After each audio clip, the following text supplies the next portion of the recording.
또 이르시되 어떤 사람에게 두 아들이 있는데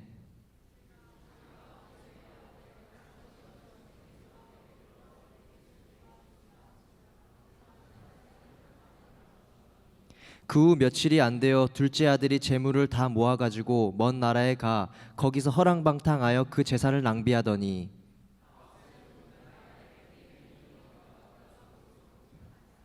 가서 그 나라 백성 중 한 사람에게 붙어 사니 그가 그를 들로 보내어 돼지를 치게 하였는데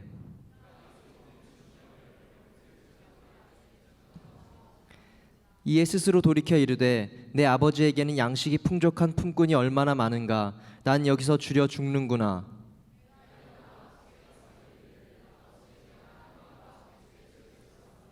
지금부터는 아버지의 아들이라 일컬음을 감당하지 못하겠나이다. 나를 품꾼의 하나로 보소서 하리라 하고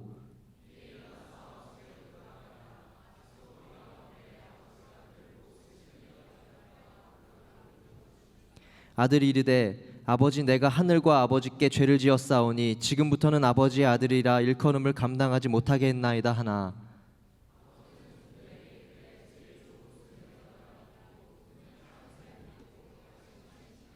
그리고 살찐 송아지를 끌어다가 잡으라 우리가 먹고 즐기자. 이 내 아들이 죽었다가 다시 살아났으며 내가 잃었다 다시 얻었노라 하니 그들이 즐거워하더라. 아멘. 오늘도 기적은 일어날 것입니다. 할렐루야. 오늘도 주의 성령 하나님께서 전하는 전화 듣는 여러분들의 마음과 영혼과 육체 가운데 하나님의 놀라운 은혜들로 채워주시기를 예수 그리스도의 이름으로 사모하며 기도합니다. 아멘이란 말은 네 그렇습니다, 진실로 나도 그렇게 믿습니다 라는 히브리어입니다.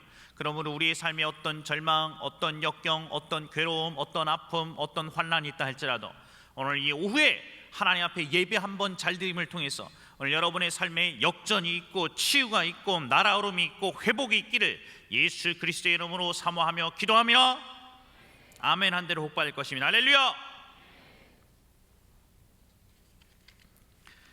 오늘부터 4주간 아버지께로 돌아가자라는 새로운 시리즈 말씀 가지고 하나님의 은혜를 같이 나누길 원합니다. 오늘 본문은 예수님의 비유이십니다. 실제로 일어났던 건 아니고요. 예수님께서 율법사들, 종교 지도자들과 같이 얘기하시는 가운데 하나님 아버지의 마음이 너네들이 어떤 것인지 아느냐 이걸 가르쳐주기 위해서 세 가지 비유하셨는데요. 그 중에 세 번째 비유이고 압권인 비유입니다. 본문에 등장하는 사람은 11절에 나옵니다. 11절 같이 한번 읽어보실까요? 시작. 등장인물이 총 몇 명일까요? 3명입니다. 어떤 사람, 나이가 많으신 어떤 분인 것 같습니다. 그리고 첫째 아들, 둘째 아들 3명이 있었습니다. 근데 이 3명의 아들, 이 3명의 등장인물 가운데 이제 둘째 아들이 문제죠. 둘째 아들. 이 둘째 아들이 자기 아버지한테 얘기하기를 아버지 재산 중에서 나한테 줄 유산 빨리 땡겨서 주십시오 이렇게 요청을 했었습니다. 여러분 우리 12절 말씀 같이 읽어보겠습니다. 시작.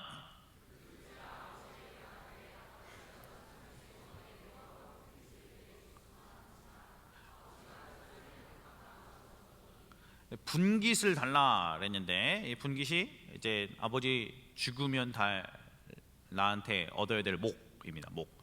여러분 유산은 언제 받는 것입니까? 아버지가 돌아가셔야 받는 것이죠. 아버지 살아계신데 살아계신 와중 가운데 아직 나이가 젊은 둘째가 아버지 어차피 받을 몫인데 빨리 내 거 주십시오 이렇게 얘기하는 거는 아버지 빨리 죽으십시오 이렇게 얘기하는 대단히 모욕적인 표현입니다. 고대 사회에서는, 이 유대 사회에서는 이런 사람의 이야기가 만약 들렸다면 이런 사람은 사회에서 매장을 시키는 것이 당시 유대 사회의 풍습이었습니다. 그래서 이런 사람은 사회적인 활동을 하지도 못합니다. 만약에 이런 사람이 실제로 있었다 그러면 이 사람은 유대 사회에서는 소속되고 사업을 하고 먹고 살기 어렵습니다. 그래서 아마 외국으로 튄 것 같습니다. 13절 말씀 같이 한번 읽어보겠습니다. 시작.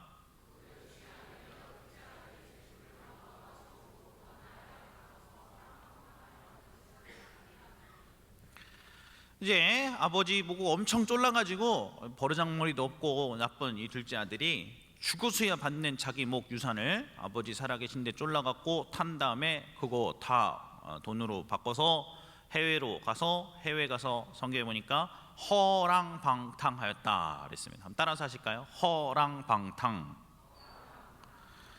영어 표현에는 squandered his wealth in wild living 이렇게 되어 있습니다. 거친 삶 가운데 자기가 갖고 있는 모든 재산들을 다 낭비하여 버렸다. 다 흩어뿌려 버렸다. squandered his wealth.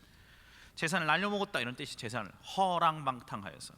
여러분 어떤 돈인데 갖고 있었을 때 신나게 있었는데 뭐 보나 마나 뻔한 것이죠. 저희들이 추측하건대 여자 끼고 술 마시고 그 다음에 허랑방탕했었겠죠. 그리고서 갖고 있는 돈이 있었을 때는 친구들도 붙고 돕는 사람도 붙고 그랬는데 이제 문제가 생겼습니다. 14절입니다. 시작.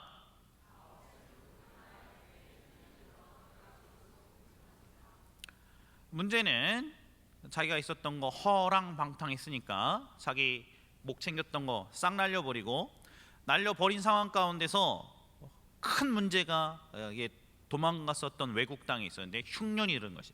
흉년이 들으면 인심이 박해집니다. 흉년 때에는 잡을 찾기가 어려운 것입니다.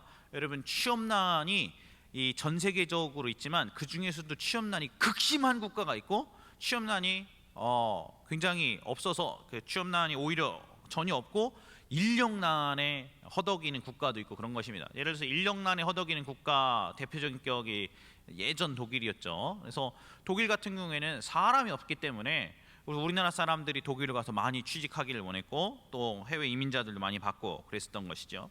근데 흉년이 들면 이제 더 이상 자국민도 힘든데 외국민들에게 잡을 줄 이유가 없는 것입니다.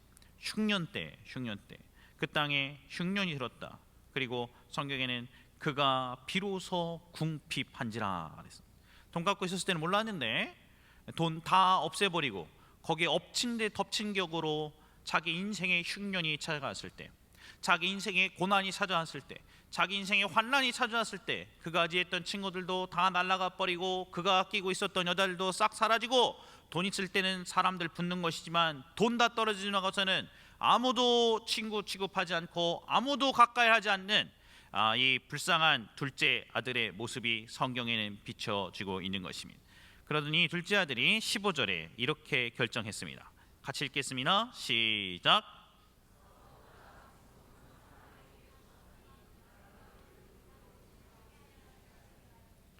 이 흉년의 극심한 취업난 가운데 이 둘째 아들이 결정했던 직업 찾다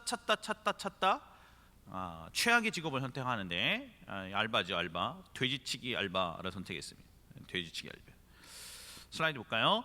이 유대인들에게 돼지치기라는 것은 3D 중에 3D인 것입니다. 이제 가장 혐오하는 극혐 직업 1위가 돼지치기입니다. 왜냐하면 유대인들에게는 이 돼지라는 동물이 부정한 짐승의 대표격입니다. 그래서 유대인들은 돼지고기 먹지 않습니다. 구약 율법에 따라서 마치 힌두 사람들이 소 먹지 않는 것처럼 유대 사람들은 돼지를 먹지 않습니다. 돼지는 대단히 부정한 짐승이고 가까이 가서는 안 되는 짐승입니다. 이 부정한 짐승인데 이 돼지를 돌보는, 돼지를 치는 일을 한다. 이거는 양 치는 일도 아니고 돼지 치는 일을 한다. 그러면 남들이 아무도 하고 싶어 하지 않는, 유대인들로서는 바닥에 바닥까지 내몰렸었던 극혐 직업에 몰렸다. 그것을 보여주고 있는 것입니다. 16절에 하도 돼지치다가 배고팠던 이 둘째 아들이 이렇게 결정합니다. 16절 읽겠습니다. 시작.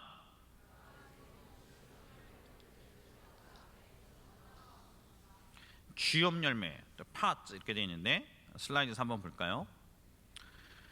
쥐염 열매가 이렇게 생겼습니다. 이렇게 다음 슬라이드요. 이제 이렇게 쥐염 열매들입니다. 한국에도 쥐염 열매 많이 있는데 여러분 이 쥐염 열매를 돼지들이 우적우적 하는 거죠. 근데 더 정확하게 얘기하면 돼지 치는 방법이 진흙에다가 돼지를 키웁니다. 아까 이렇게 좀 전 사진 보셨죠? 진흙으로 범벅되어 있는, 우리나라 뭐 헛간 이런 게 아니고 이렇게 진흙탕에다가 먹이를 뿌려놓고 같이 먹는 것입니다. 그리고 돼지들이 진흙에서 이렇게 하면서 진흙 샤워를 해요. 좋아하는데, 근데 거기서 돼지를 치고 있는데 이 둘째 아들이 너무 배가 고팠던 것입니다. 너무너무 배가 고파가지고 돼지들이 먹는 쥐염 열매를 주워 갖고 먹으려고 하는데 그 돼지가 먹는 쥐염 열매도 못 먹게 했다. 성경에 그렇게 써 있어요. 성경에는 돼지가 먹는 쥐염 열매는 인간은 먹는 게 아닙니다. 원래 돼지가 먹는 것이지 돼지나 먹는 것입니다. 사람의 음식이 아니죠. 사람은 밥, 빵 이런 거 먹어야 되는 것인데, 근데 너무 먹을 게 없고 흉년이고 가진 것 없고 배고프니까 돼지가 먹는 쥐염 열매를 아마 훔쳐 먹으려다가 돼지 주인한테 걸려든 것 같아요. 흉년에 너 파트타임 잡 갖게 해준 것만 해도 감사한 줄 알아야지, 돼지 새끼 먹을 거를 왜 네가 훔쳐 먹냐, 그리고 두들겨 팼는 것 같습니다. 여러분, 돼지가 먹는 열매를 먹으려고 하다가 못 먹는 것, 이것을 우리가 바닥을 치는 경험이라 그럼 바닥을 치는 경험.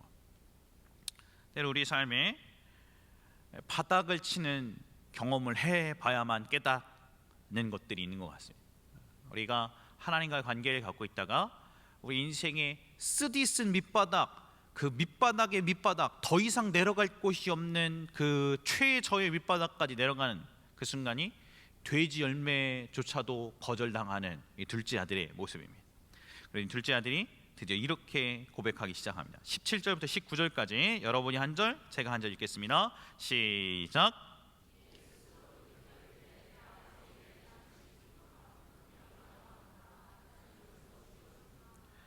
내가 일어나 아버지께 가서 이르기를, 아버지, 내가 하늘과 아버지께 죄를 지었사오니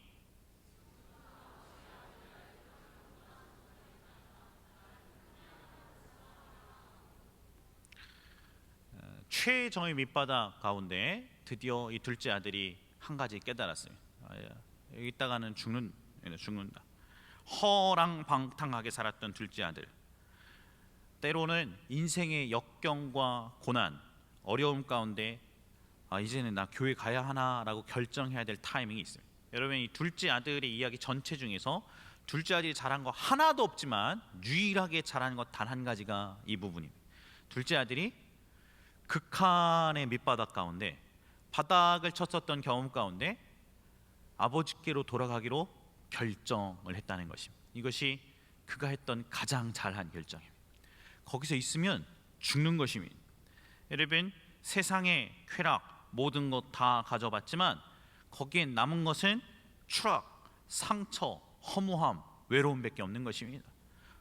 먹어봤자 골이나 띵하고 마음의 외로움이 해결되는 것이 아닙니다.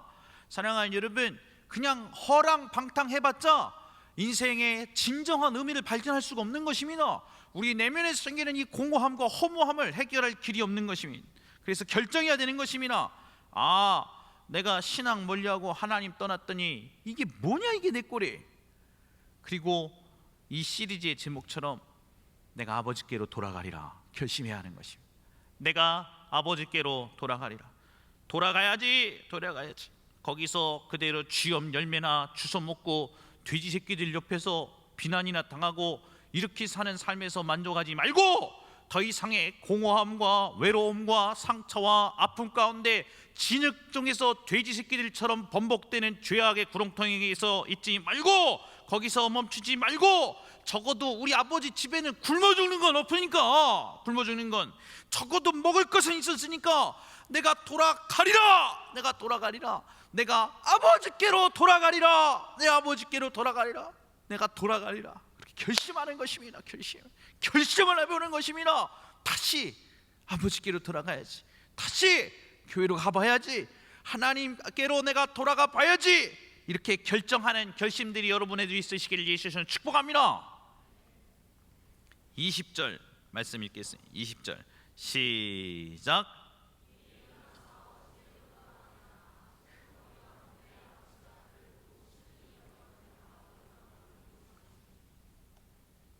여기서 좀 중요한 표현은 아버지께 돌아가고 있는데 아직도 거리가 먼데.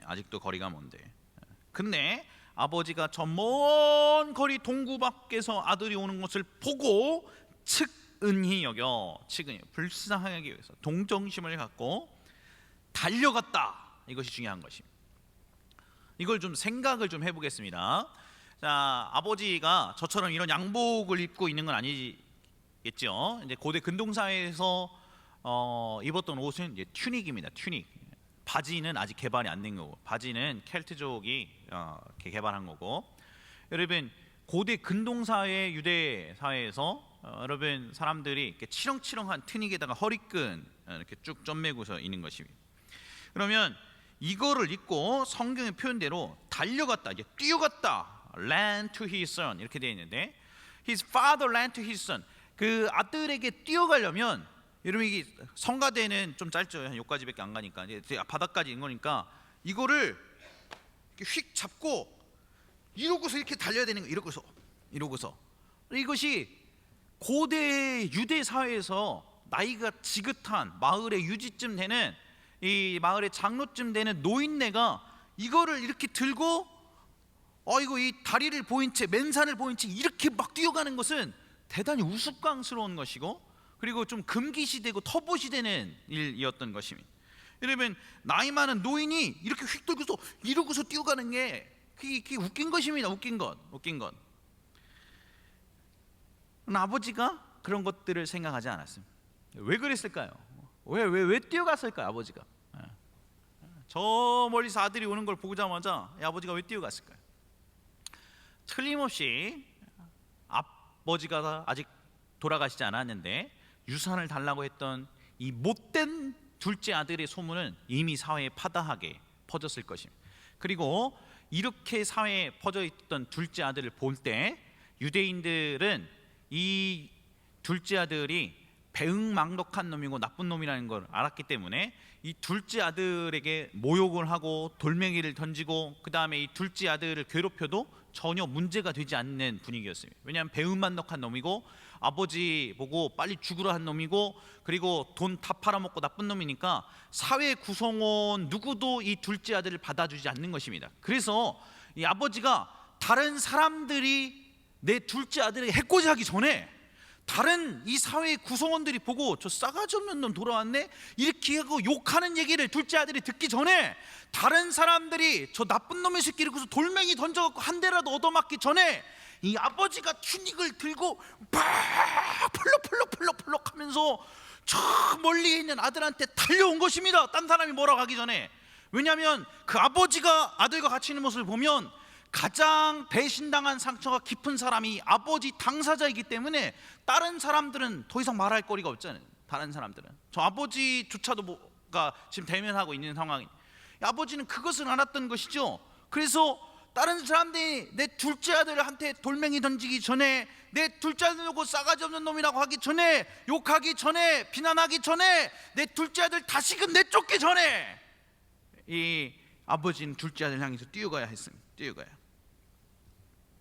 그리고 아버지를 탁 마주했던 아들이 이렇게 이야기합니다. 21절부터 22절까지 여러분이 한 절, 제가 한 절 읽겠습니다. 21절 말씀 시작.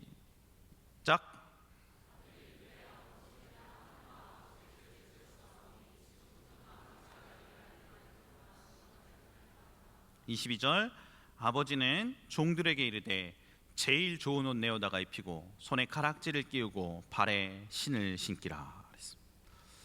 The best clothes, 제일 좋은 옷. 그 다음에 가락지는 반지지요, 반지.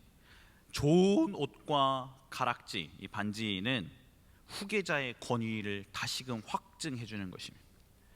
누구도 이제 내 아들을 노예로 대우할 수 없다. 아버지 아들이라 일컬음을 받을 수 없습니다. 아버지 종들로 하나님, 내가 아버지의 노예 중에 하나처럼, 종들 중에 하나처럼 내가 살기를 원합니다. 그랬을 때 아버지는 다른 얘기를 하지 않고 어금 맞추고 끌어안고 입 맞추신 다음에 가장 좋은 옷 입히고 그 다음에 반지를 다시 꼈습니다. 여러분 아시는지 모르겠지만 고대 사회에서 반지에 인이 있습니다. 이 반지의 인이 오늘날로 따지면 인감 도장 같은 역할을 했습니다. 그래서 집안의 대소사 가장 중요한 일에 대해서, 그 다음에 매매나 트레이드에 있어서 확증되는 문서의 인을 찍을 때 반지를 갖고서 이렇게 딱 찍으면 그것이 인감 도장의 역할을 했습니다. 아버지는 아들의 후계자의 권위를 다시금 확증시켜준 것이, 반지를 끼워준 것이. 누가 너를 노예라 하더냐, 누가 너를 종이라 하더냐. 다시 그 돌아왔던 내 아들은 다시금 후계자의 지위를, 내 아들의 지위를 다시금 얻게 될 것이다. 누구도 내 아들에 대해서 더 이상 얘기하지 마. 가장 좋은 옷 입히고 가락지를 끼우고 그리고 신발을 신겨라. 23절 24절에 아버지는 이렇게 얘기하고 오늘 이야기가 마칩니다. 시작.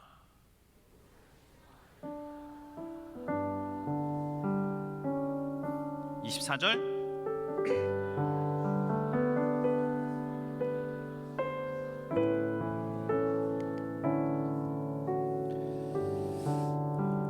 중요한 교훈들 우리가 좀 배울 수 있습니다. 첫 번째는 세상에서 방황하고 고통하는 것보다 돌아가는 게 100번 1000번 낫다는 것입니다. 중요한 두 번째 교훈은 이것입니다. 하나님은 돌이키는 사람을 외면하지 않으신다는 것입니다. 중요한 교훈 세 번째는 이것입니다. 잃은 아들을 찾고자 하는 이 아버지의 마음이 하나님 아버지의 마음이다 라고 예수님이 가르쳐 주셨다는 것입니다.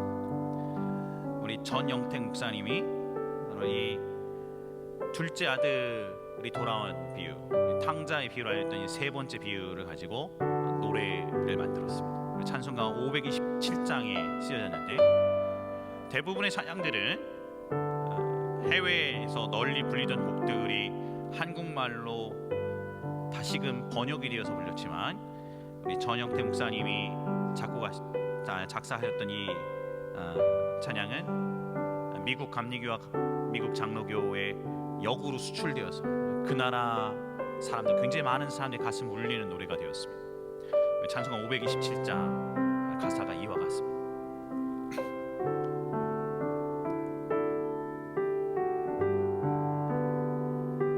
어서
얼마나 하나님 떠나있다 주 앞에 돌아올 때 3절 부르면서 퍽퍽 울었는지 모르고 같이 한번 3절을 같이 한번 찬양하시죠.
하나님 멀리 떠나서 허랑방탕하게 살다가 인생의 고난과 역경 가운데 이리 치고 저리 치셨던 분이 계십니까?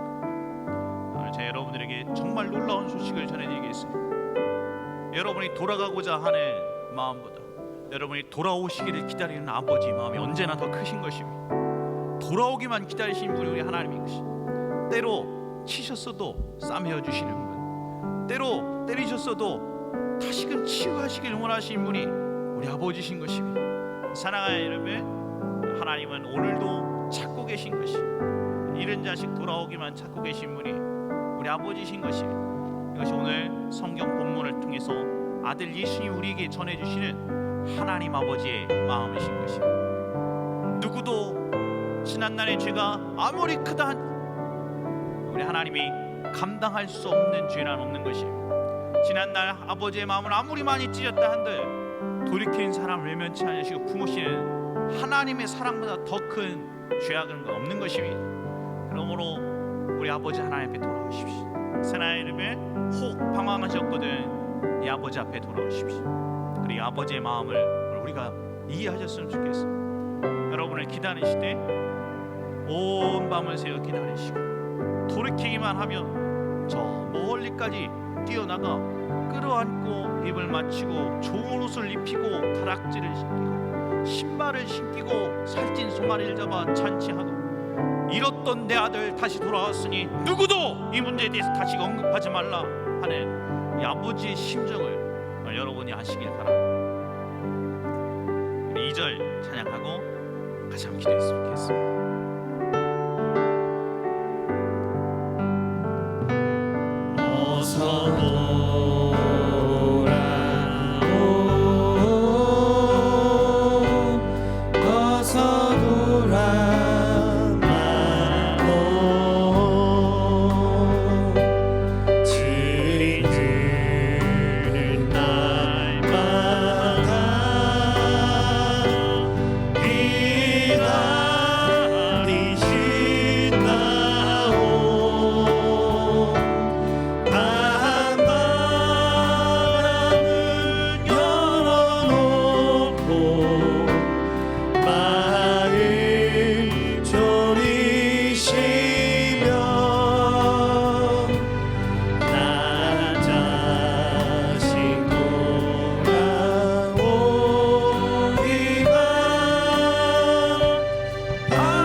아버지 앞에 돌이키길 원합니다. 아버지의 품 내가 다시금 돌아오고 싶습니다. 하나님 나를 용서하시고 나를 받아주십시오. 예수님 십자가에서 흘리신 그 피로 나를 적셔 주시고 넉넉히 변화시켜 주십시오. 여러분, 여러분이 진실하게 이렇게 고백하면 하나님 오늘 시간 여러분 마음에 손대시기 시작할 것입니다. 여러분이 진실한 마음으로 이렇게 하나님 앞에 기도하면 하나님 오늘 여러분을 끌어안아 주실 것입니다. 얘야 이제 돌아왔는데 하나님이 여러분 안아주시기 시작할 것입니다. 우리 아버지의 사랑 우리가 같이 경험하시길 원합니다. 우리 예수여 우리 세 번 부르고 같이 한번 기도하시겠습니다. 예수여 예수여 예수여